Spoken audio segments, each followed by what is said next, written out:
Le bouddhisme humaniste, l'intention première de Bouddha, par Vénérable Maître Xing Yun.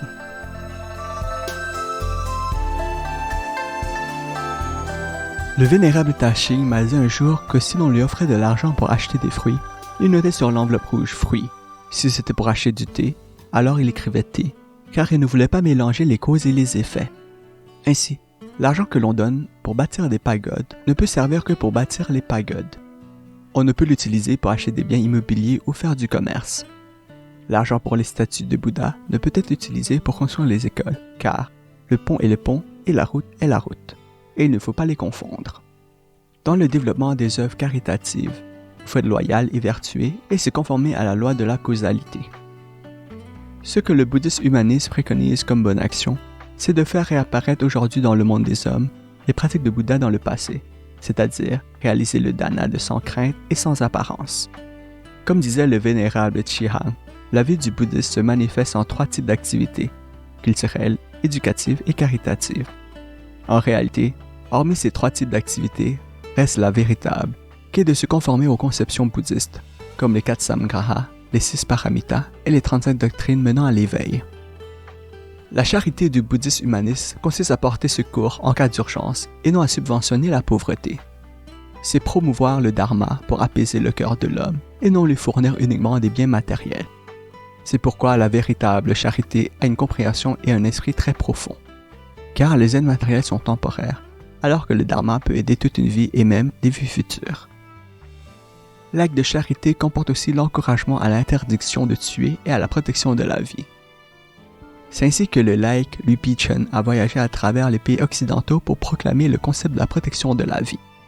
Le vénérable Hong Yi et le laïc Fen Chikai ont publié ensemble l'album de peinture Protection de la vie, très efficace pour apaiser le cœur des gens durant les périodes de troubles. Quand je suis arrivé à Taïwan, cet album a été largement diffusé. Aussi, durant le projet de construction du mémorial de Bouddha, j'ai décidé de reproduire ces 154 dessins sur les murs des corridors pour encourager ce concept de protection de la vie.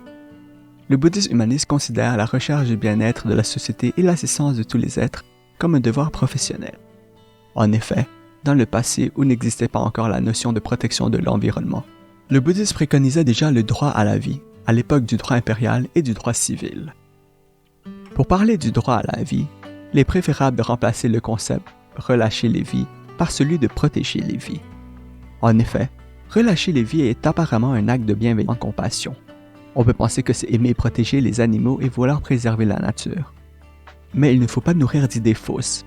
Pour fêter mes 70 ans et mes 80 ans, combien de poissons ou d'oiseaux dois-je acheter pour les relâcher? Ce ne serait certes pas un acte méritoire, mais bien un sabotage de l'environnement, un agissement de karma malsain. On ne peut pas acheter tous les animaux pour les relâcher. Il y en a tant dans le monde.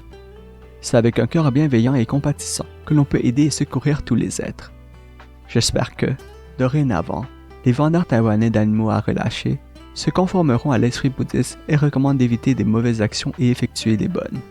Telle est la meilleure manière de protéger la vie. À vrai dire, au lieu de dépenser 3 000 ou 5 000 $ pour acheter une tortue et la relâcher, autant se servir de cet argent pour éduquer les gens à ne pas tuer les animaux. Là est la véritable solution.